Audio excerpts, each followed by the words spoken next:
ओहे guys, hi, welcome to Vedantu. आज के स्प्रिंट सेशन में हम लोग इलेक्ट्रोकेमिस्ट्री करने वाले हैं along with all the concepts, formulas and the PYQs. तो अगर आज की क्लास तुमने लगा ली ना, जो कि बहुत ज्यादा कम टाइम में सब कुछ आपको कवरेज देगा, तो बोर्ड एग्जाम के लिए ना भाई कोई टेंशन लेने की जरूरत नहीं होगी, इलेक्ट्रोकेमिस्ट्री के लिए एटलीस्ट। ठीक है, चलो शुरू करते हैं। मेरे साथ मैं हूं शिल्पी कौशिक एंड आज की क्लास आपको पूरी अटेंड करनी है अगर इलेक्ट्रोकेमिस्ट्री को अपनी जेब के अंदर लेना चाहते हो। And make sure channel subscribe कर लो, बिकॉज इस चैनल पे हम बहुत सारी चीजें आपके बोर्ड एग्जाम्स के लिए स्पेसिफिकली प्लान कर रहे हैं। ठीक है, सारे सब्जेक्ट के लिए।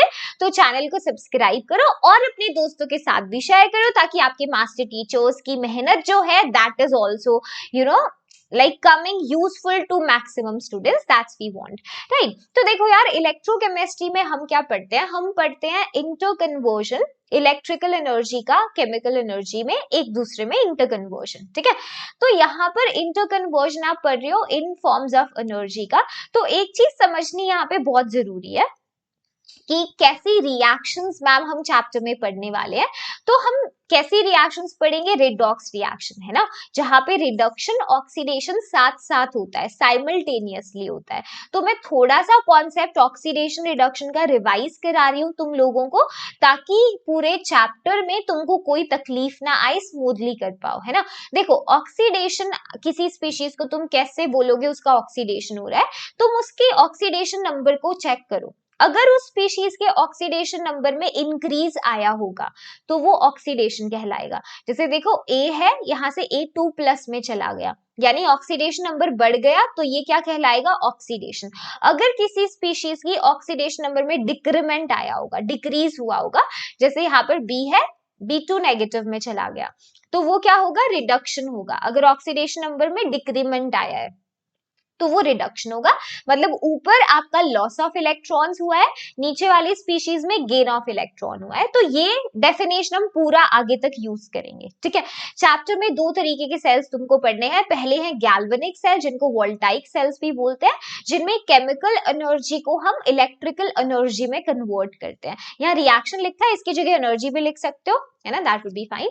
यहाँ पर स्पॉन्टेनियस रिडॉक्स रिएक्शन होती है, मतलब अब खुद ब खुद स्पॉन्टेनियस, जिसको आप देखोगे रिडॉक्स रिएक्शन अपने आप हो रही है, कोई एक्सटर्नल वोल्टेज सोर्स यहाँ पर यूज नहीं होता, है ना। देखो, बाहर से कोई बैटरी नहीं लगाया हमने, कोई बैटरी नहीं चाहिए, अंदर रिडॉक्स रिएक्शन अपने आप हो जाएगा। ठीक है, इसका एक बहुत अच्छा एग्जाम्पल है तुम लोगों के फोन का डिस्चार्जिंग प्रोसेस, जो तुम्हें अच्छा नहीं लगता है ना मैम, हम तो हमेशा चार्जिंग स्पॉट के पास बैठे रहते हैं, यही करते हो ना तुम? घर पे वो वाली सीट पकड़ोगे जहां पे चार्जिंग पॉट होगा, है ना, अपने बहन भाई से लड़ जाओगे उस बात पे, यहाँ पे मैं बैठूंगा, मेरी सीट है, क्योंकि यहाँ पे चार्जिंग पॉट है भाई बगल में है ना। तो फोन का डिस्चार्जिंग प्रोसेस में जो फोन के अंदर केमिकल एनर्जी स्टोर्ड है वो इलेक्ट्रिकल एनर्जी में कन्वर्ट होने लगती है, तो ये वो होता है। ठीक है, इलेक्ट्रोलाइटिक सेल। हाँ, एक और चीज देखो, गैल्वेनिक सेल में दो अलग अलग कंटेनर्स होते हैं, एनोड कैथोड अलग डिब्बे में होता है, बीच में एक सॉल्ट ब्रिज भी होता है, और यहाँ पे एनोड नेगेटिव होता है, कैथोड पॉजिटिव होता है। ठीक है, जबकि इलेक्ट्रोलाइटिक सेल में एक ही टैंक के अंदर एनोड और कैथोड दोनों एक ही डिब्बे में होते हैं। एक्सटर्नल वोल्टेज यहाँ पर चाहिए होता है, देख लो, एक्सटर्नल बैटरी है, उसका सोर्स है ना। एनोड यहाँ पे पॉजिटिव होता है, कैथोड नेगेटिव होता है। इन सेल्स में इलेक्ट्रिकल एनर्जी का कन्वर्जन होता है केमिकल एनर्जी के अंदर। ठीक है, क्योंकि एक्सटर्नल वोल्टेज सोर्स है, यानी अपने आप रिडॉक्स रिएक्शन नहीं होता है, नॉन स्पॉन्टेनियस होता है, राइट। जो नॉन स्पॉन्टेनियस है तो डेल्टा जी इनके लिए पॉजिटिव होता है, ठीक है, जबकि तुम्हारे गैल्वेनिक सेल के लिए डेल्टा जी नेगेटिव होता है, राइट। तो सबसे पहले गैल्वेनिक सेल को डिस्कस करेंगे। गैल्वेनिक सेल में तुम्हारे सिलेबस में जो एग्जाम्पल है वो है डैनियल सेल। डैनियल सेल में क्या होता है? सो देखो, दो कंटेनर्स ले लिए, एक में जिंक रॉड है, जिंक का एनोड है, जिसको जिंक सल्फेट के अंदर डाला है 1 मोलर जिंक सल्फेट सोल्यूशन में।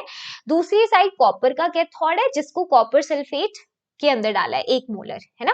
बीच में सॉल्ट ब्रिज से इंटरनली कनेक्ट किया है सर्किट को, एक्सटर्नली वोल्ट मीटर से किया है। कोई की भी रही होगी यहाँ पर, हमने लगाई होगी, ठीक है, जो शोने की। सॉल्ट ब्रिज के अंदर तुम्हें लेना होता है इनर्ट इलेक्ट्रोलाइट्स। इनर्ट इलेक्ट्रोलाइट, क्या सिर्फ इनर्ट इलेक्ट्रोलाइट लेना है? नहीं, उसको मिक्स करना है जेलेटिन के साथ। इनर्ट इलेक्ट्रोलाइट को जेलेटिन के साथ मिक्स करके एक पेस्ट बना दो, उस पेस्ट को सॉल्ट ब्रिज के अंदर ठूस दो, ठीक है। तो यहाँ पे क्या होता है, देखो एनोड पर क्या होता है, हमेशा ऑक्सीडेशन, ये बात ध्यान रखो, एनोड पर हमेशा ऑक्सीडेशन होता है, कैथोड पर रिडक्शन होता है। तो अपना जो एनोड है, यहाँ पे क्या होगा, जो जिंक की रॉड है वो ऑक्सीडाइज हो जाएगी, जिंक की रॉड ऑक्सीडाइज होके जिंक आयोन्स देगी, है ना, 2 इलेक्ट्रॉन रिलीज होंगे। और कैथोड पे क्या होता है, रिडक्शन, तो कैथोड पे जो कॉपर आयॉन्स है सॉल्यूशन के अंदर, वो इलेक्ट्रॉन्स को गेन करके कॉपर मेटल में डिपॉजिट हो जाएंगे उसी रॉड के ऊपर, ठीक है। तो यहाँ पर एक चीज ध्यान से देखो जरा, ये जो 2 इलेक्ट्रॉन्स हैं, है ना, ये 2 इलेक्ट्रॉन्स एनोड से कहाँ जाएंगे, कैथोड की तरफ, ठीक है। तो ध्यान रखना, डैनियल सेल में इलेक्ट्रॉन का फ्लो कहाँ से कहाँ होता है, एनोड टू कैथोड, ठीक है। और करंट भाई वहां फ्लो करता है जहां इलेक्ट्रॉन फ्लो करेगा उसका उल्टा, करंट देखेगा, अच्छा इलेक्ट्रॉन्स यहाँ आ रहे हैं तो करंट ऐसे जाएगा, है ना। तो करंट का फ्लो क्या होगा, कैथोड टू एनोड, ध्यान रखना डैनियल सेल में, ठीक है। अब यहाँ पर एक चीज देखो कि सॉल्ट ब्रिज का फंक्शन क्या होता है ना, सॉल्ट ब्रिज कर क्या रहा है। तो सॉल्ट ब्रिज पहली चीज तो इलेक्ट्रिकल न्यूट्रलिटी मेंटेन करता है, कैसे करता है वो दिखाऊंगी अभी, है ना, पीछे जाके फिर से देखेंगे, पहले यूजेस लिख लो। दूसरी चीज ये कंप्लीट करता है इनर सर्किट को, कंप्लीट्स द इनर सर्किट, वरना सर्किट ही नहीं पूरा होगा। सबसे इंपॉर्टेंट इसका यूज, चाहे पेपर में सिर्फ ये लिखा ना भाई, इंपॉर्टेंट है, ये अवॉइड करता है किसको, liquid liquid junction potential, avoids the liquid liquid junction potential, ठीक है, इसको अवॉइड करता है। अब ये क्या बला है मैम, जैसे देखो यहाँ पे ध्यान देना, जैसे जिंक का ऑक्सीडेशन हुआ ना, तो इलेक्ट्रोलाइट के अंदर जिंक आयन की कॉन्सेंट्रेशन बढ़ने लगेगी, है ना, ये कलर विजिबल है, व्हाइट से लिख लेते हैं। तो यहाँ पे टैंक के अंदर क्या होगा ना, सल्फेट आयन से ज्यादा कॉन्सेंट्रेशन किसकी हो जाएगी भाई, जिंक आयन की, है ना, सल्फेट से ज्यादा जिंक आयन बढ़ने लगेंगे, ऑक्सीडेशन हो रहा है क्योंकि, ओके, जिंक आयन, राइट, क्योंकि ये वाले आयॉन्स इलेक्ट्रोलाइट इधर ही जा रहे हैं सॉल्यूशन के अंदर, राइट। जबकि अगर कैथोड को तुम लोग देखोगे, कैथोड में कॉपर आयॉन्स कंज्यूम हो रहे हैं, तो यहाँ पे सल्फेट आयन की कॉन्सेंट्रेशन बढ़ने लगेगी कॉपर आयॉन्स के मुकाबले। तो यहाँ कॉन्सेंट्रेशन डिफरेंस की वजह से ना एक पोटेंशियल डेवलप होना शुरू हो जाएगा, जो मेन सेल के पोटेंशियल को डिस्टर्ब करता है। तो वहां पे सॉल्ट ब्रिज कहता है मैं मदद करूंगी तुम्हारी, मैं ये पोटेंशियल को अवॉइड करूंगी, कैसे करेगी, वो बोलती है मैं ऑपोजिट चार्ज आयंस तुम्हें सप्लाई करूंगी। जैसे मान लो अगर तुमने सॉल्ट ब्रिज में पोटेशियम क्लोराइड यूज किया है इनर्ट इलेक्ट्रोलाइट की तरह, तो ये क्या करेगा, ये देखेगा कि भाई एनोड के अंदर तो जिंक आयन ज्यादा है, तो मैं क्लोराइड को भेज देती हूँ, ये क्लोराइड को सेंड करेगा यहाँ पे न्यूट्रलिटी बनाने के लिए, ठीक है। और ये देखेगा अच्छा कैथोड के अंदर नेगेटिव आयन ज्यादा है, तो मैं पोटेशियम को भेज देती हूँ ताकि न्यूट्रलिटी हो जाए। तो इससे क्या होगा, वो लिक्विड लिक्विड जंक्शन पोटेंशियल भी नहीं बनता और काम भी हो जाता है। एक और चीज देखना होता है, सॉल्ट ब्रिज में जो भी तुम इनर्ट इलेक्ट्रोलाइट यूज करते हो ना, उसमें मोबिलिटी कैटायन एनायन की सेम होनी चाहिए, आयनिक मोबिलिटी कैटायन एनायन की सेम होनी चाहिए। जिस स्पीड से कैटायन जाएगा डिब्बे में एनोड में, उसी स्पीड से एनायन भी जाना चाहिए, या एनायन कैटायन जो भी जा रहा है ना, मतलब सेम स्पीड से जाने चाहिए, मोबिलिटी सेम होनी चाहिए। चलिए जो, तो वो पार्ट आपका हो गया। अगर गैल्वेनिक सेल से क्वेश्चन आया, डैनियल से तो मिस नहीं होगा, इन पॉइंट्स को ध्यान रखना।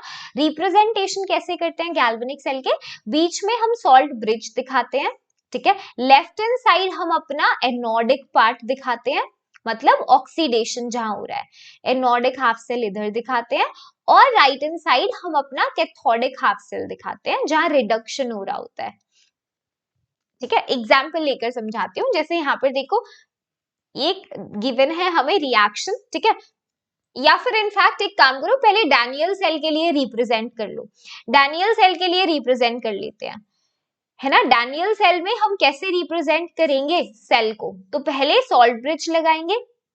डैनियल सेल में ऑक्सीडेशन कहाँ हो रहा था, जिंक, है ना, जिंक सल्फेट में जा रहा था, दिखा था, जिंक जिंक आयॉन्स में कन्वर्ट हो रहे थे।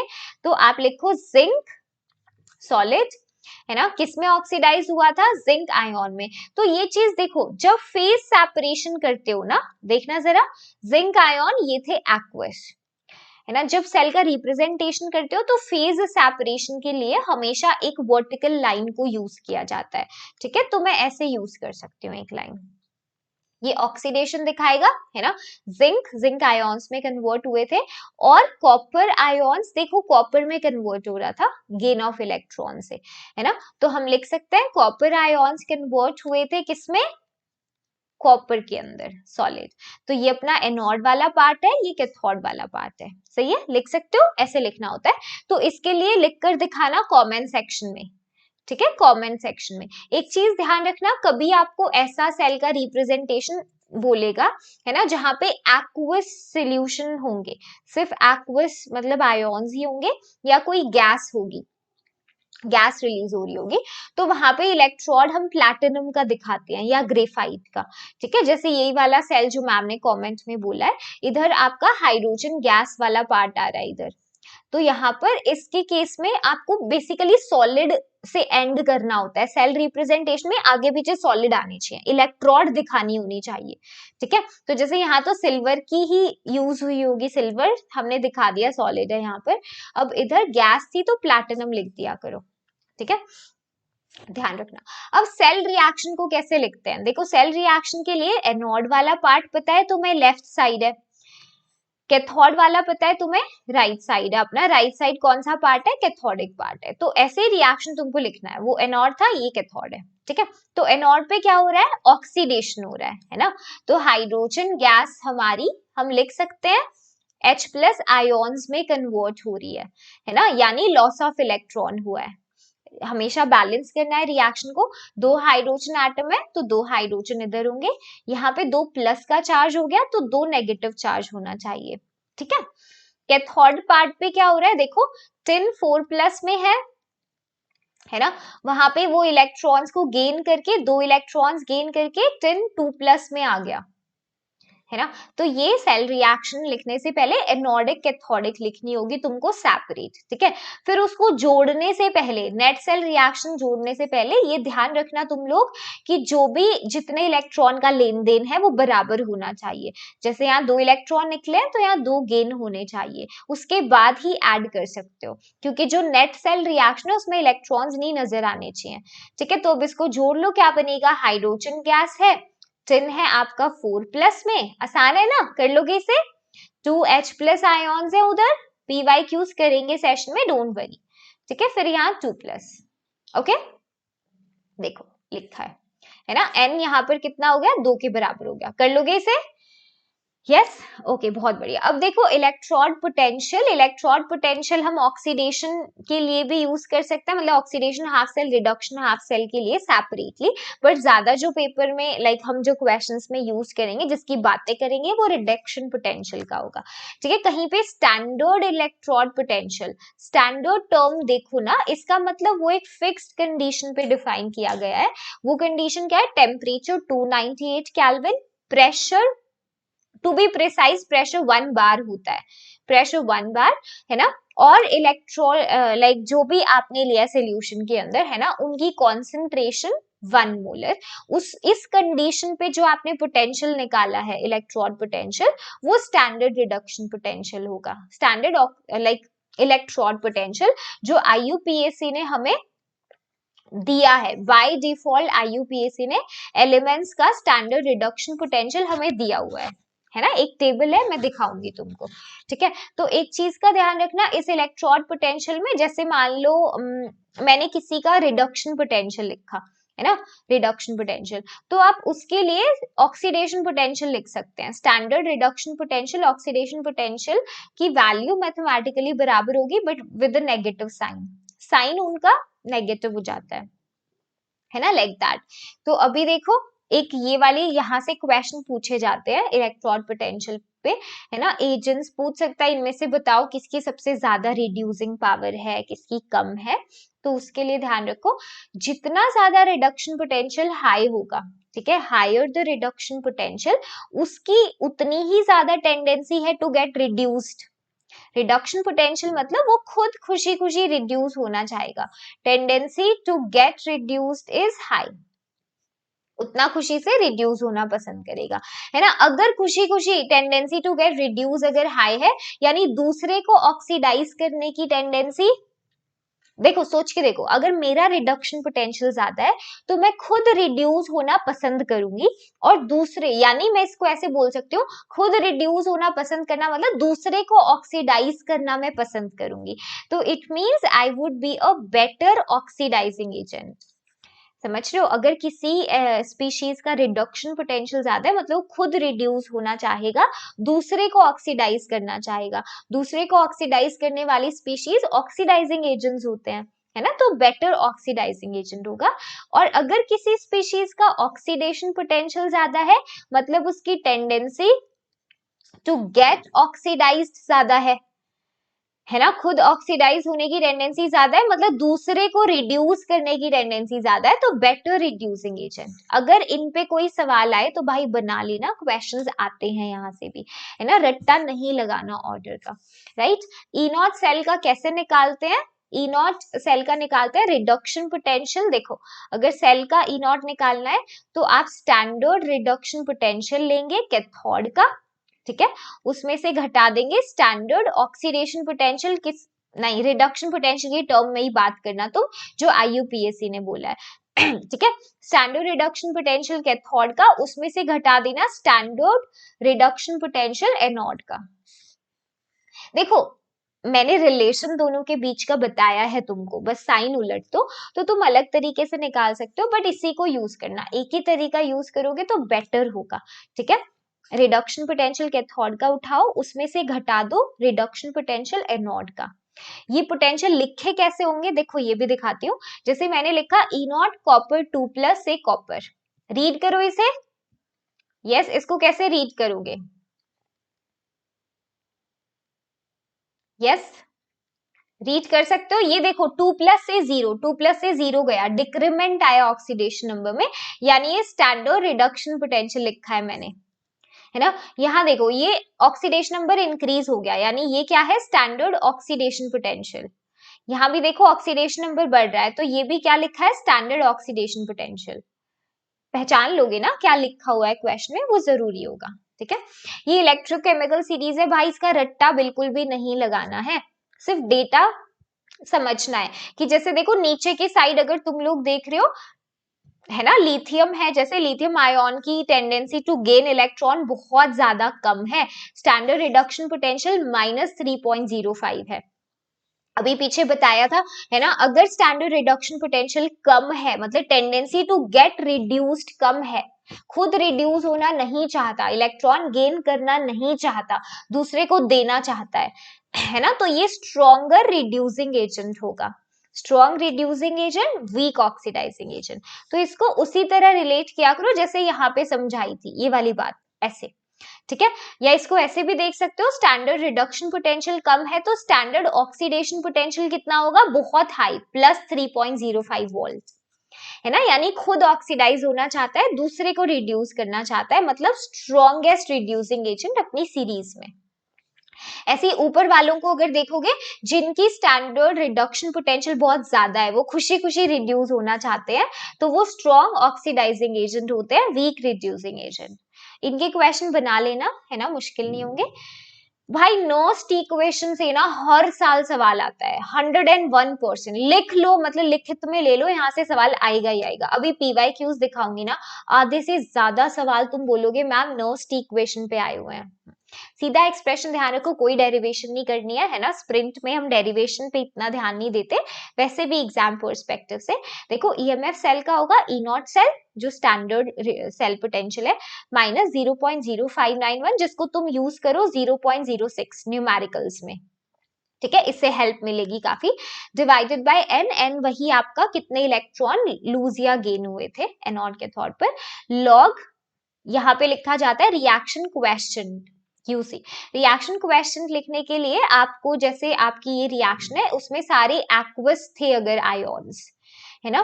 तो आप उनकी कॉन्सेंट्रेशन लेते हो, प्रोडक्ट की concentration raise to the power उनके stoichiometric coefficient divided by reactant की concentration raise to the power stoichiometric coefficient. अगर यहाँ कोई गैस होती है तो हम प्रेशर यूज करते हैं गैस का, raise to the power stoichiometric coefficient, है ना। ये एक्सप्रेशन लिख लेना। अब यहाँ पे क्वेश्चन आ जाते हैं इक्विलिब्रियम पर। एट इक्विलिब्रियम, तो इक्विलिब्रियम पे ई सेल तुम्हारा 0 हो जाता है और जो रिएक्शन क्वेश्चन होता है वो इक्विलिब्रियम कांस्टेंट के बराबर हो जाता है ना। तो अगर मैं इस रिएक्शन में ई सेल ये वाली टर्म 0 कर दूं तो एक्सप्रेशन क्या बनेगा, ई नॉट सेल बनेगा 0.06 बाय n इंटू लॉग के इक्विलिब्रियम।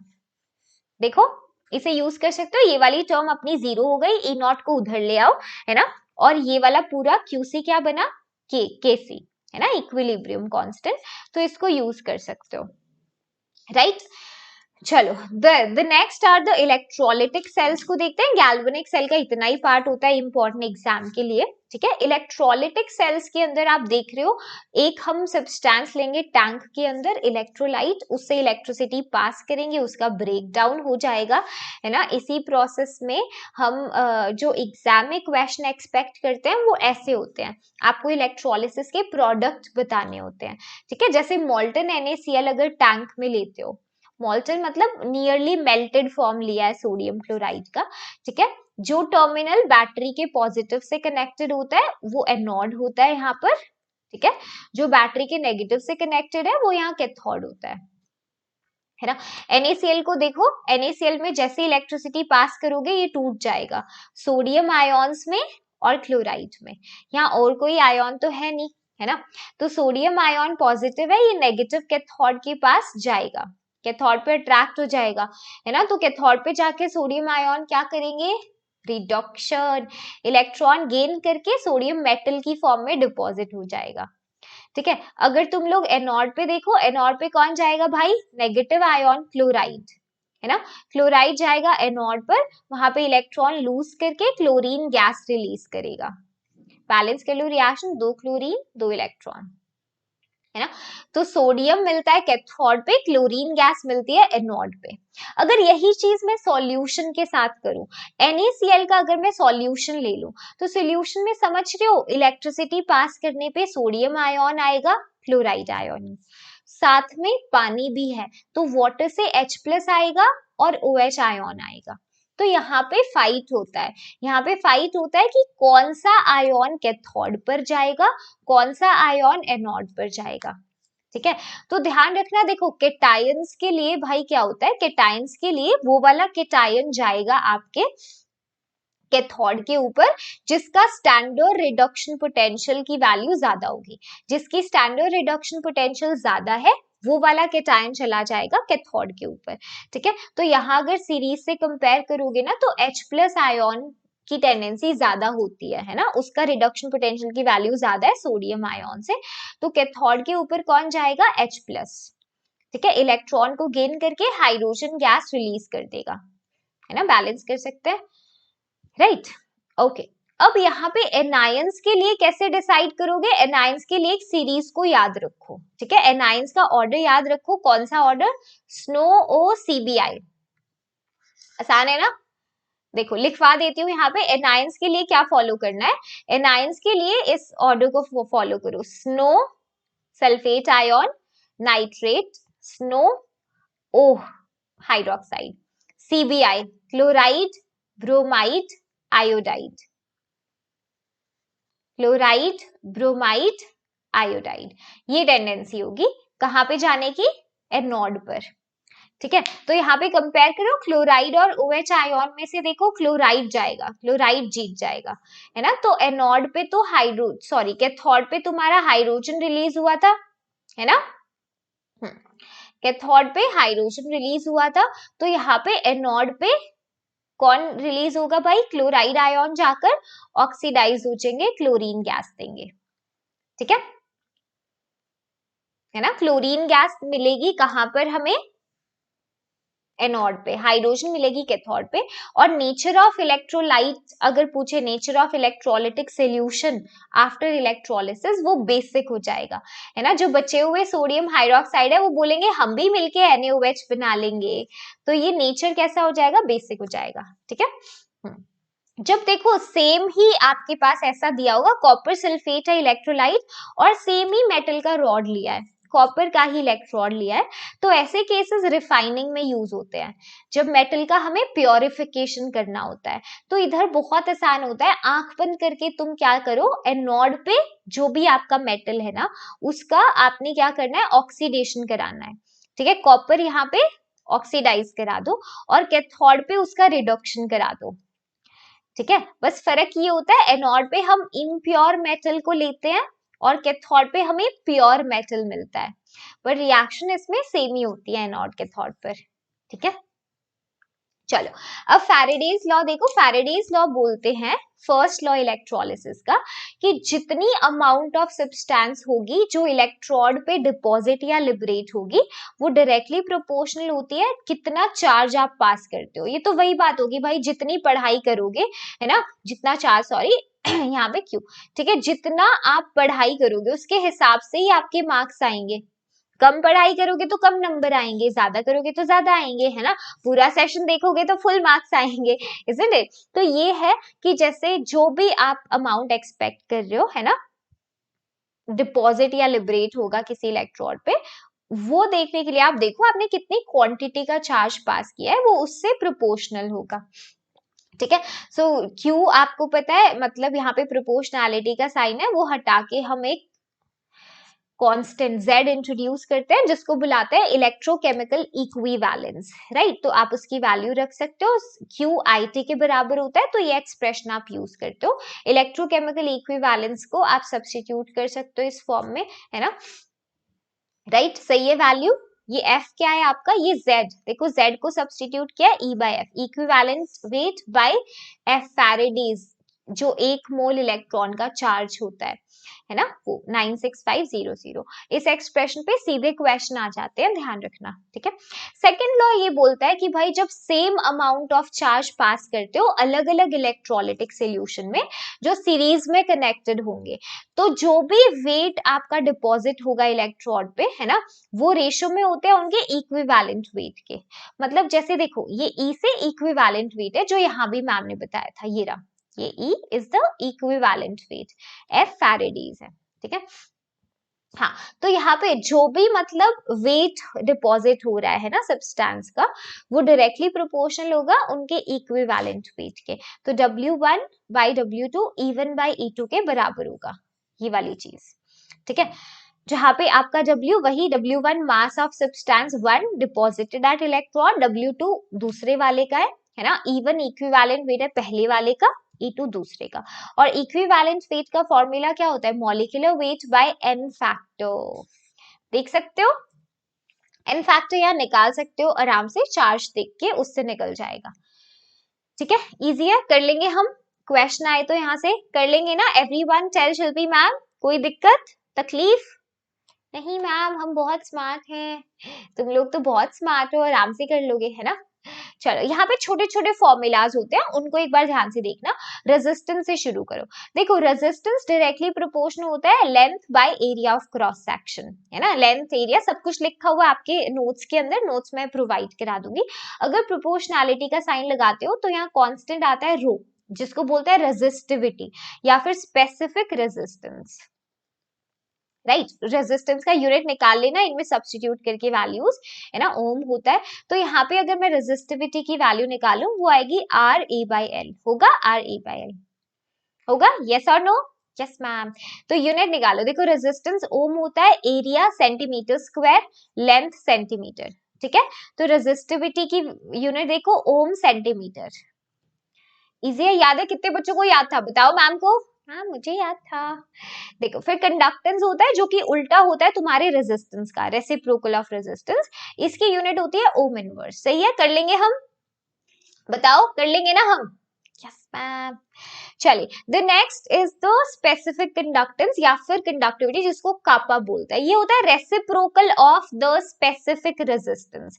यहाँ ये जो रो देख के आयो ना, रो का रेसिप्रोकल ले लो, वो कापा होता है। कापा इज रेसिप्रोकल ऑफ रो। ठीक है, पीछे जाके देखो, ये अगर एक भी फॉर्मूला देख लिया ना, सारे निकल जाएंगे। तो रो क्या था, आर ए बाई एल, है ना। तो कापा क्या होगा, बताओ कापा क्या होगा, बोलो। मैम भूल गए, अभी से भूल गए, एल बाई आर ए। ठीक है, एल बाई आर ए। सो यहाँ पर ध्यान दो, यूनिट निकाल लोगे उसका उल्टा हो जाएगा। ओम सेंटीमीटर देखा था यहाँ पर, इसका क्या होगा, ओम इनवर्स सेंटीमीटर इनवर्स, है ना। ओम इनवर्स को साइमन भी लिख सकते हैं, साइमन सेंटीमीटर इनवर्स। ठीक है, अब यहाँ पे एक और इंपॉर्टेंट टर्म होती है सेल कांस्टेंट। देखो सेल कांस्टेंट क्या है, कापा के ही एक्सप्रेशन में अगर तुम लोग देखो, कापा का एक्सप्रेशन अगर मैं ऐसे लिख दूं 1 by R into L by A, तो ये जो एल बाई ए है ना, यही तुम्हारा सेल कांस्टेंट होता है, जिसको जी स्टार से दिखा सकते हो या सिग्मा से दिखा सकते हो। और ये 1 बाई आर क्या होता है, यस जी, मैं लिखूं इसे कंडक्टेंस, सो जी इंटू जी स्टार आपका कापा हो गया। देख रहे हो, तो अगर न्यूमेरिकल्स दिखेंगे ना, सीधा यहीं से पूछेगा, सिर्फ 2 पेज में देखो खत्म हो गया रेजिस्टेंस वाली चीज, है ना। रेजिस्टेंस का simple expression rho L by A, तो यहां से रो भी निकाल लोगे तुम, और conductivities reciprocal of rho. Cell constant इसी के कापा की एक्सप्रेशन से ही निकल जाएगा, एल बाई ए होता है सिंपल, है ना। तो न्यूमेरिकल में पूछता है, ये फॉर्मूला देकर पूछेगा, अभी दिखाऊंगी, पहले पूछे हुए हैं क्वेश्चंस, राइट। चलो, फिर मोलर कंडक्टेंस होता है टोटल कंडक्टेंस, सारे आयोन्स, एक मोल आयोन से जितना टोटल कंडक्टेंस आ रहा होगा विद रिस्पेक्ट टू द जितनी गिवन अमाउंट है आपके सॉल्यूशन के, उसके रिस्पेक्ट में। तो सीधा फॉर्मूला यहाँ मैंने लिख दिया है, मोलारिटी को मस्त मोल पर लीटर में तुम सब्स्टिट्यूट कर सकते हो, कोई दिक्कत नहीं है। 1000 मैंने ऑलरेडी लगा दिया फॉर्मूला में, ठीक है। तो इधर इस फॉर्मूला को यूज करना मोलर कंडक्टेंस निकालने के लिए। इक्विवेलेंट कंडक्टेंस के लिए नॉर्मेलिटी लिखा होगा, ठीक है। वहां पे क्या होगा, बोलो क्या होगा, नॉर्मेलिटी होगा, यस। निकालोगे। अब एक होमवर्क क्वेश्चन दूं, होमवर्क क्वेश्चन है, बताओ मोलारिटी, अगर आप देखते हो मोलारिटी नॉर्मेलिटी का रिलेशन याद करो, याद करो मोलारिटी नॉर्मेलिटी का relation, class 11th chapter 1। Ma'am वो तो भूल गए हम, तो उस हिसाब से बताना फिर यहाँ पे आंसर, ठीक है। मोलर कंडक्टेंस इक्विवेलेंट कंडक्टेंस का रिलेशन क्या होता है, कमेंट सेक्शन में बताना है मुझे। ओके, नेक्स्ट देखो डाइल्यूशन का इफेक्ट क्या होगा इलेक्ट्रोलाइटिक कंडक्टेंस पे। जब भी आप डाइल्यूशन करोगे ना, तो जो स्पेसिफिक कंडक्टेंस होता है कापा, वो डिक्रीज करेगा, ठीक है। इंपॉर्टेंट बात है, क्यों डिक्रीज करता है, क्योंकि वो वॉल्यूम वाली टर्म उसके लिए मायने रखती है ना, आपने देखा था। तो यहाँ पे फर्क पड़ता है पर यूनिट वॉल्यूम आयोन से। तो जैसे आप डाइल्यूशन करते हो ना, डाइल्यूशन करते हुए number of ions per unit volume decrease होने लगते हैं, जिसकी वजह से स्पेसिफिक कंडक्टेंस जो है वो डिक्रीज हो जाता है डाइल्यूशन करने पे, ठीक है। क्यों, क्योंकि number of ions per unit volume देखो कम हो गए। ये वही चीज है, बचपन में फ्रूटी पी रहे हो, फ्रूटी के अंदर पानी डाल दिया तो फ्रूटी का टेस्ट गंदा हो जाता है, पानी जैसा टेस्ट होता है, क्योंकि वो डाइल्यूट हो गई। तो वो जो मैंगो का पल्प था ना, जो कॉन्सेंट्रेटेड था, अब उतना ही पल्प ज्यादा टोटल वॉल्यूम के अंदर है, तो पर यूनिट वॉल्यूम में उसका टेस्ट कम आएगा। है ना, वही वाली चीज है। तो देखो, अगर हमें मोलर कंडक्टिविटी देखनी होती है इनफाइनाइट डाइल्यूशन पे, तो हम एक इक्वेशन को यूज करते हैं, डेबाई-हक्कल ऑन-सेगर इक्वेशन। डेबाई-हक्कल ऑन-सेगर इक्वेशन, किताबों में ये जो ए यहाँ पे कांस्टेंट है, वो बी की तरह भी लिखा होता है, छोटा बी बना के, ठीक है। तो वैसे कोई कंफ्यूज मत होना, कांस्टेंट ही है। तो यहाँ पे देखो स्ट्रॉन्ग इलेक्ट्रोलाइट के लिए इस ग्राफ को तुम ऐसे रीड करो, इधर मैंने मोलर कंडक्टेंस को प्लॉट किया है स्क्वायर रूट ऑफ कॉन्सेंट्रेशन के रिस्पेक्ट में। तो अगर तुम इस तरफ मूव करोगे डाइल्यूशन की तरफ, है ना, तो देखो स्ट्रॉन्ग इलेक्ट्रोलाइट की बात करते हैं, जैसे जैसे हम डाइल्यूशन करते जा रहे हैं, तो स्ट्रॉन्ग इलेक्ट्रोलाइट का देखो ये मोलर कंडक्टेंस इंक्रीज होता जा रहा है ना। और एक पॉइंट यहाँ पर देखो ये ऐसे चढ़ रहा है, तो अगर आप ग्राफ को एक्स्ट्रापोलेट कर दो, अगर मैं आगे बढ़ा दूं, तो मैं इसकी वैल्यू निकाल सकती हूँ इनफाइनाइट डाइल्यूशन पे। देखो स्ट्रॉन्ग इलेक्ट्रोलाइट के लिए मैं इनफाइनाइट डाइल्यूशन पे मोलर कंडक्टेंस ग्राफ के थ्रू निकाल सकती हूँ। अगर मैं ग्राफ को आगे स्केल लेके सीधी लाइन खींच दूं, स्ट्रेट लाइन जा रही है ना, ये यहाँ पे जहां काटेगी पॉइंट पे वो इनफाइनाइट डाइल्यूशन मुझे बताएगा, है ना। इनफाइनाइट डाइल्यूशन मतलब जहां वॉल्यूम इंफिनिटी अप्रोच करती है, कॉन्सेंट्रेशन जीरो अप्रोच करता है। तो स्ट्रॉन्ग इलेक्ट्रोलाइट के लिए ग्राफ से हम वैल्यू निकाल सकते हैं, क्योंकि इनके लिए डिग्री ऑफ डिसोसिएशन 1 के बराबर होता है, ये कंप्लीटली ब्रेक डाउन करते हैं। जबकि तुम अगर वीक इलेक्ट्रोलाइट को देखो तो वीक इलेक्ट्रोलाइट में ये कभी ग्राफ वाई एक्सिस को टच ही नहीं करेगा, देखो ये पैरेलल चला गया, है ना, क्योंकि वीक इलेक्ट्रोलाइट का डिग्री ऑफ डिसोसिएशन कम होता है 1 से, ये कभी पूरा नहीं टूटते, थोड़ा थोड़ा टूटेंगे, पहले थोड़ा थोड़ा टूटेंगे, कंडक्टिविटी बढ़ेगी बढ़ेगी बढ़ेगी, फिर एक पॉइंट के बाद बहुत ज्यादा बढ़ जाएगी, देख सकते हो ना, है ना। तो इसको ध्यान रखना। तो स्ट्रॉन्ग इलेक्ट्रोलाइट को तो ग्राफ से निकाल सकते हैं इनफाइनाइट डाइल्यूशन पे कितनी वैल्यू थी, लेकिन वीक के लिए क्या करें, ये तो इशू आ गया, इनफाइनाइट डाइल्यूशन पे कैसे निकाले मोलर कंडक्टेंस। तो उसके लिए आए थे खोलरॉश, ठीक है, खोलरॉश लॉ दिया था इन्होंने बोला molar conductivity in fact equivalent conductivity भी आप किसी भी इलेक्ट्रोलाइट के लिए, है ना, निकाल सकते हो, ठीक है, इनफाइनाइट डाइल्यूशन पे उसके केटायन और एनायन की मोलर आयनिक कंडक्टिविटी से। आप उनके केटायन एनायन की मोलर कंडक्टिविटी देख लो, उससे आप अपने इलेक्ट्रोलाइट की मोलर कंडक्टिविटी निकाल पाओगे इनफाइनाइट डिल्यूशन पे। तो ये दिया तो वीक इलेक्ट्रोलाइट के लिए था उन्होंने, बट अब अप्लाई हम सब पे करने लगे, यस, ठीक है। तो जैसे देखो यहाँ पर आपका AXBY है ना, ये ब्रेक हुआ, राइट। तो अगर आप इसकी लिखना चाहते हो इनफाइनाइट डाइल्यूशन पे कितनी मोलर कंडक्टिविटी है, तो आप केटायन और एनायन की आयनिक कंडक्टिविटीज को जोड़ दो, ठीक है। जब मोलर कंडक्टिविटी लिखते हो ना तो उसके एक्सप्रेशन में स्टोइकियोमेट्रिक कोफिशिएंट भी लिखने पड़ते हैं। अगर यही इक्विवेलेंट कंडक्टिविटी लिखते आप तो उस केस में आपको स्टोइकियोमेट्रिक कोफिशिएंट नहीं लिखने पड़ते, ठीक है। ये अगर केटायन एनायन की रखते हो आप तो उनकी स्टोइकियोमेट्रिक कोफिशिएंट नहीं लिखने होते, ठीक है, सीधा लिख सकते हो इक्विवेलेंट कंडक्टिविटी में स्टोइकियोमेट्रिक कोफिशिएंट नहीं आते, ठीक है।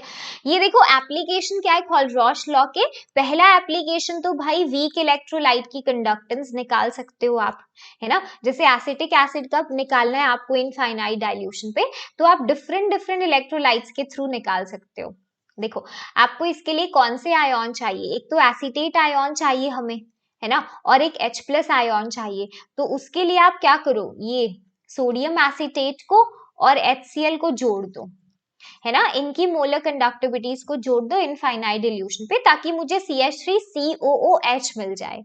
अब उसमें फालतू के आयन्स भी आ गए, सोडियम और क्लोराइड, वो निकालने के लिए NaCl की सब्ट्रैक्ट कर दो, देखो पहले जोड़ा इनको फिर NaCl घटा दिया, निकाल सकते हो आराम से, है ना, छोटे छोटे एप्लीकेशंस है। Degree of dissociation weak electrolyte का निकाल सकते हो, यानी कि अल्फा निकाल सकते हो, निकाल लोगे अल्फा, यस बिल्कुल निकाल लोगे, है ना, molar conductance at concentration C by infinite dilution पे इसके थ्रू निकाल लोगे। और डिसोसिएशन कांस्टेंट भी वीक इलेक्ट्रोलाइट के लिए निकाल सकते हो, सीधा एक्सप्रेशन लिख रही हूँ, ध्यान रखना, वीक इलेक्ट्रोलाइट के लिए C∝² बाय 1 माइनस अल्फा, ठीक है। And the last thing you can do, solubility और सॉल्युबिलिटी प्रोडक्ट निकाल सकते हो स्पेरिंगली सॉल्युबल सॉल्ट का। तो जैसे पीछे फॉर्मूला दिखाया था ना, उसमें मोलारिटी और नॉर्मालिटी यूज की थी, उसकी जगह हम S सॉल्युबिलिटी यूज करते हैं यहाँ पर, तो सॉल्युबिलिटी को इसके थ्रू निकाल सकते हो, ठीक है, और KSP भी निकाल सकते हो, सॉल्युबिलिटी प्रोडक्ट हो जाएगा ये, यस। चलिए अब PYQs देखें, हम लोग कुछ PYQs देखते हैं ताकि यू शुड नो कि आप कितने क्वेश्चन सॉल्व कर पा रहे हो, है ना। शिल्पी मैम इधर आ जाती हैं ओरिएंटेशन में, ताकि आप अच्छे से चेक कर पाओ कितने क्वेश्चंस आपसे हो रहे हैं, बहुत ध्यान से करना है इसको, ठीक है, यू गाइस गॉट दिस, तुम कर सकते हो। देखो पहला सवाल तुम्हें बोला डिपिक्ट करिए गैल्वेनिक सेल को in which the cell reaction is, यानी तुमको सेल का रिप्रेजेंटेशन करना है, करो जरा सेल रिप्रेजेंटेशन करो।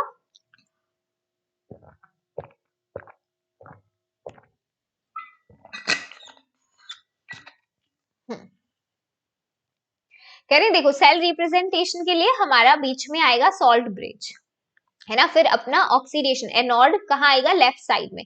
तो यहाँ देखो कॉपर ऑक्सीडाइज हुआ है कॉपर 2+ में, कॉपर कहाँ चला गया, कॉपर 2+ में, तो कॉपर गया है कॉपर 2+ के अंदर, ऑक्सीडेशन हुआ है ना। और रिडक्शन में क्या हुआ, सिल्वर आयोन सिल्वर में कन्वर्ट हुए हैं, रिड्यूस हो गए, सिल्वर आयोन्स ने इलेक्ट्रॉन गेन किया और वो सिल्वर में चले गए। ठीक है, कर लोगे, ये सारे पिछले साल के सवाल हैं, पीवाईक्यूज पिछले कुछ सालों के सवाल हैं मतलब ये। ठीक है, चलिए the next question is calculate करिए स्टैंडर्ड इलेक्ट्रोड पोटेंशियल, किसके लिए, इसके लिए। ठीक है, एक हाफ सेल हमें दिया है निकल 2+ से निकल की तरफ, तो बोल रहे हैं इसके लिए, ठीक है, हमें निकालना है स्टैंडर्ड इलेक्ट्रोड पोटेंशियल। ओके, अगर ईएमएफ सेल का, कौन से सेल का, पहले इस सेल की रिएक्शन लिख लेते हैं। एनोड पर देखो क्या हुआ होगा, निकल गया है, निकल निकल गया, निकल निकल गया है 2 इलेक्ट्रॉन को लूज करके। ठीक है, यस, और कैथोड पे क्या हुआ है भाई, कॉपर आयोन्स थे, उन्होंने इलेक्ट्रॉन को गेन किया और कॉपर के अंदर डिपॉजिट हो गए, है ना। नेट सेल रिएक्शन लिख सकते हो, निकल प्लस कॉपर आयोन्स, मैं अब स्टेट नहीं लिख रही, है ना, एक्वस बार बार नहीं लिख रहे हम, आप लिख लेना वैसे। ठीक है, तो इधर देखो कॉन्सेंट्रेशन दी हुई थी निकल आयोन्स की कितनी, 0.01 मोलर, ठीक है, और कॉपर आयोन्स की 0.1 मोलर। ठीक है, स्टैंडर्ड, हाँ, और क्या बोला है हमें, ईएमएफ भी सेल का दिया है, बोल रहे हैं सेल का ईएमएफ दिया है, नॉस्ट इक्वेशन लगाते हैं, E cell is equal to E not cell minus 0.06 by n log of अपना क्यूसी होगा। ठीक है, तो यहां पर ध्यान देना, इसी के अंदर चेंजेस कर रही हूँ, ई सेल हमको दिया है 0.059, ठीक है, 0.06 लिख लेती हूँ ताकि ये सेम वैल्यू हो, है ना। ओके, ई नॉट सेल निकाल लेते हैं हम लोग पहले, और वैल्यूज देखो, एन की वैल्यू 2 है अपने पास, है ना, यस, एन की वैल्यू 2 है, लॉग कॉन्सेंट्रेशन निकल आयन की कितनी है, 0.01, इक्वेशन बैलेंस थी अच्छे से, यस, हमने देख लिया था। ठीक है, divided by concentration copper ion की 0.1 है, राइट। अब यहां से ई नॉट सेल निकालोगे आप, यहां से क्या निकालोगे, ई नॉट सेल निकालोगे, जो ई नॉट सेल आएगा, अब आपको पता है ई नॉट सेल किसके बराबर है, E not cell will be equal to cathode का रिडक्शन पोटेंशियल माइनस एनोड का रिडक्शन पोटेंशियल।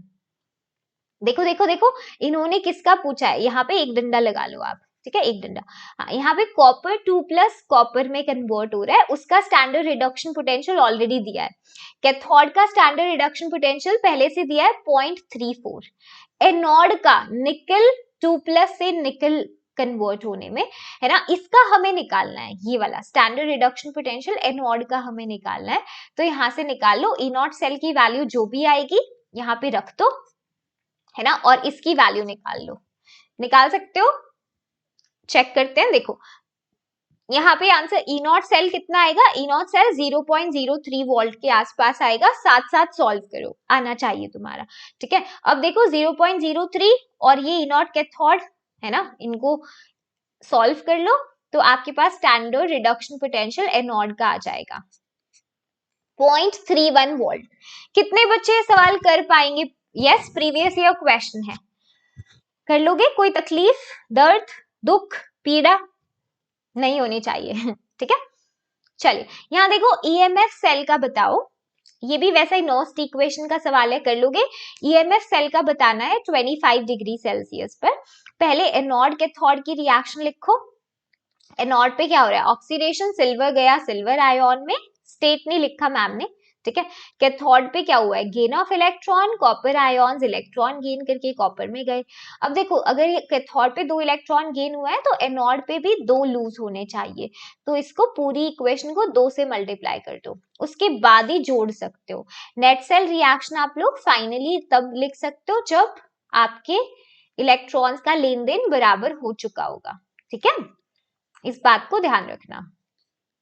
चलिए, तो यहाँ पर देखो अब हमने लिख लिया है, राइट, उन्होंने बोला है हमको ईएमएफ सेल का निकालिए, ओके, ई नॉट सेल का हमें दिया है उन्होंने 0.46, ओके, ठीक है, माइनस 0.06 बाय n की वैल्यू अपनी 2 थी, है ना, into log of silver ion concentration कितना है देखो 10 की power -3 raise to the power stoichiometric coefficient 2 divided by copper ions कितना है 10 पावर -1, ठीक है, और रेज टू द पावर 1 कर लोगे, इसको सॉल्व कर लेना, ई सेल की वैल्यू आ जाएगी, निकाल लोगे, what will be your answer, check करो, सब लोग साथ साथ करना है, जितने क्वेश्चन सॉल्विंग करोगे ना बेटा उतनी प्रैक्टिस होगी, है ना, आपको पूरा सॉल्व करना है, 0.0608 वोल्ट, ठीक है, यस, ओके, ये देखो पूछ रहा है कि इक्विलिब्रियम कांस्टेंट कितना होगा इस गिवन रिएक्शन के लिए,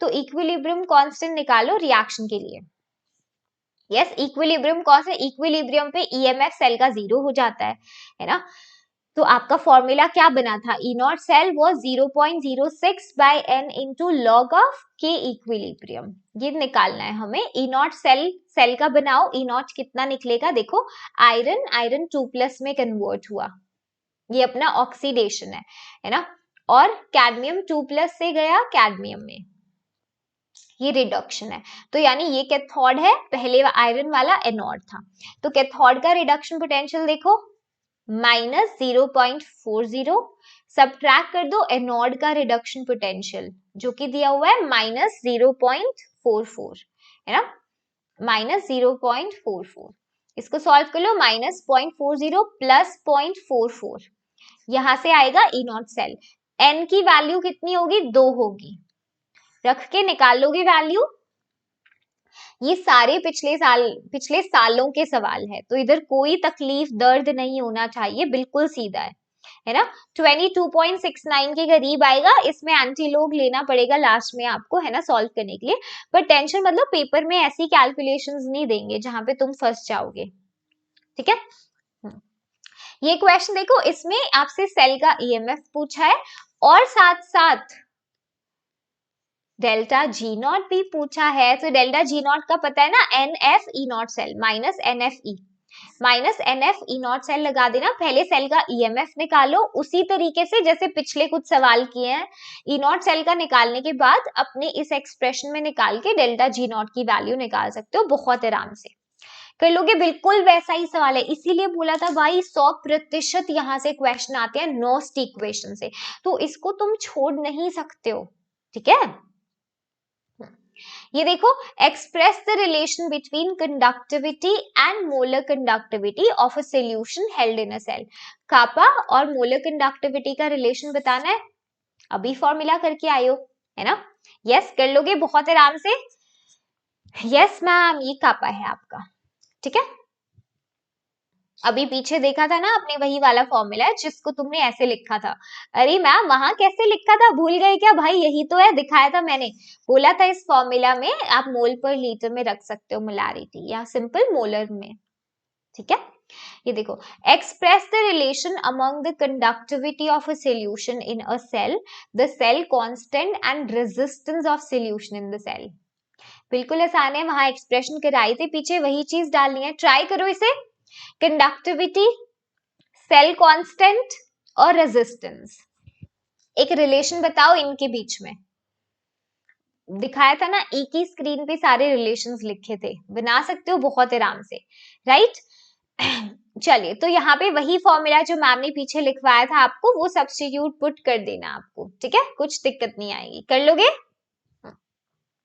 चलिए आगे चलते हैं, इसमें एक चीज ध्यान रखना आप लोग, कंडक्टिविटी कापा, है ना, याद करो, मैम याद ही तो नहीं होता, याद ही नहीं होता क्या, नो मैम, देखो आपका सेल कांस्टेंट क्या था, L/A, है ना, सेल कांस्टेंट जो मैम ने G* से दिखाया था, दैट वाज L/A, याद है, हाँ, और कापा बताया था, कापा क्या था, 1/रेजिस्टेंस इंटू L/A, बताया था ना, तो ये वही है, ठीक है, बस उसमें डिफरेंस क्या था, अगर आप देखो यहाँ पे n ले लिया इन्होंने, इसको हटा दो, एक्चुअली कंफ्यूजन कॉज करेगा, तो मैम ने बोला था ये जो L/A है यही आपका सेल कांस्टेंट था, है ना, तो कापा क्या बनेगा 1/R इंटू सेल कांस्टेंट, तो क्वेश्चन में यही पूछा है, एक रिलेशन बताओ conductivity of solution, the cell constant and resistance, ये बनेगा एक्चुअली रिलेशन, है ना, यहाँ पे थोड़ा सा गड़बड़ सा मिसप्रिंट हुआ है, तो इसको हटा दो। ठीक है, मैम ने याद दिलाया, वो जो फॉर्मूला हमने किया था ये वही वाला है। ठीक है, कंफ्यूज मत हो, कोई बुक्स अलग अलग सिंबल यूज कर लेते हैं, तो you should do not gate confused. Okay, ये क्वेश्चन ट्राई करो। Calculate the degree of dissociation of acetic acid, ये खोलरॉश लॉ का एप्लीकेशन से पूछा हुआ है ना। अगर उसकी मोलर कंडक्टिविटी आपको दी गई है, डिग्री ऑफ डिसोसिएशन अल्फा बताइए एसिटिक एसिड का, अगर मोलर कंडक्टिविटी इतनी है, ठीक है, मोलर कंडक्टिविटी आपको दिया हुआ है एक कॉन्सेंट्रेशन C के ऊपर 39.05 Simon centimetre square mole inverse, है ना। ठीक है, आपको पूछ रहा है कि अल्फा बताना है। अब अल्फा के लिए मुझे मोलर कंडक्टिविटी इनफाइनाइट डाइल्यूशन पे भी चाहिए इसका, है ना, चाहिए होगा एसिटिक एसिड का, यानी CH3COOH का। ठीक है, तो वो हम कैसे निकालेंगे, एसीटेट आयोन्स की आयनिक कंडक्टिविटी दे दी, wow 40.9 plus H plus ions की भी दे दी 349.6, इसको ऐड कर दो और अपने अल्फा के एक्सप्रेशन में डाल दो, molar conductivity at concentration C divided by infinite dilution पे निकाल लोगे। बहुत आसान सवाल है यार, क्या ही करना है इन क्वेश्चंस में, है ना, मतलब क्या ही था, isn't it? इजी था, पॉइंट्स 1 आंसर आ जाएगा। ठीक है, ओके, ये क्वेश्चन कर लोगे। स्टेट करना है Kohlrausch law of independent migration of ions, और पूछ रहा है why does the conductivity of a solution decreases with dilution. दोनों चीजें करा चुके हूँ, दोनों चीजें कराई है। एक भी देखो आज के स्प्रिंट सेशन से एक भी ऐसा पिछले सालों का सवाल नहीं है जो तुमसे ना हुआ हो। Based on the sprint session I am saying, इतना क्विकली हमने सब कुछ कवर कर लिया चैप्टर का, सारी मेन चीजें, है ना। सो इसको कर लेना, खोलरॉश लॉ का डिफाइन कर देंगे। और कंडक्टिविटी मैम ने बताया था डाइल्यूशन के साथ कम होती है क्योंकि number of ions per unit volume घट जाते हैं। ठीक है, ये क्वेश्चन देखो, रेजिस्टेंस आपको दिया गया है 0.01 मोलर NaCl सॉल्यूशन का, है ना, 200 ओम। ठीक है, रेजिस्टेंस आपको दिया है 200 ओम। ये आप करोगे question, cell constant used is unity, है ना, cell constant of conductivity used is unity. ठीक है, सेल कांस्टेंट अपना यूनिटी है। क्या calculate the molar conductivity of the solution. देखो, मोलर कंडक्टिविटी के लिए हमें चाहिए कापा, कापा के लिए हमें चाहिए सेल कांस्टेंट और अपना रेजिस्टेंस। कापा निकालो सेल कांस्टेंट और रेजिस्टेंस को यूज करके, और कापा को यूज करके आप अपनी मोलर कंडक्टिविटी निकाल लो। मोलर कंडक्टिविटी के लिए आपको मोलारिटी दिया हुआ है ना, मोलारिटी है आपके पास, यस, याद है ना, कापा इंटू 1000 बाय मोलारिटी, ये यूज करना है आपको। मोलारिटी दिया गया, कापा यहां से निकाल लोगे इसे। ठीक है, सो देखो यहाँ पर आपका कंडक्टिविटी कापा निकाला आपने पहले 1/200 करके, सिंपल। ठीक है, उसी तरीके से, और इसी फॉर्मूला में रख दिया जो मैम ने बताया।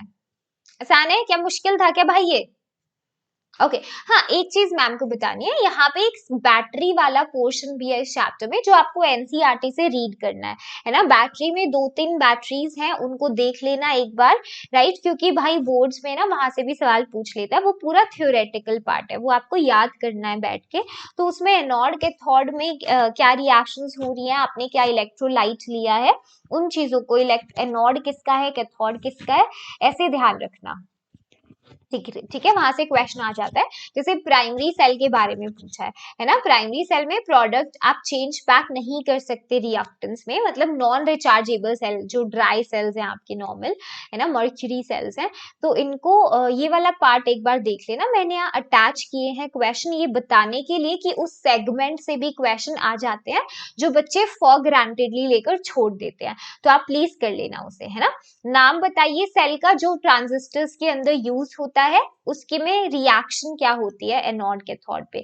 सो यस, ट्रांजिस्टर्स के अंदर आप यूज करते हो कॉमनली लाइक लांशे सेल, राइट, उसमें एनोड कैथोड की रिएक्शंस, ये कैथोड की रिएक्शन बहुत इंपॉर्टेंट है, तो एग्जाम में पूछ चुका है, तो इसीलिए टेलिंग यू क्वेश्चन अटैच करने का यही पर्पस था कि बैटरी वाले सवाल नहीं छोड़ने तुमको। ठीक है, उसे क्वेश्चन से प्लीज एक बार उसे रीड आउट कर लेना, राइट।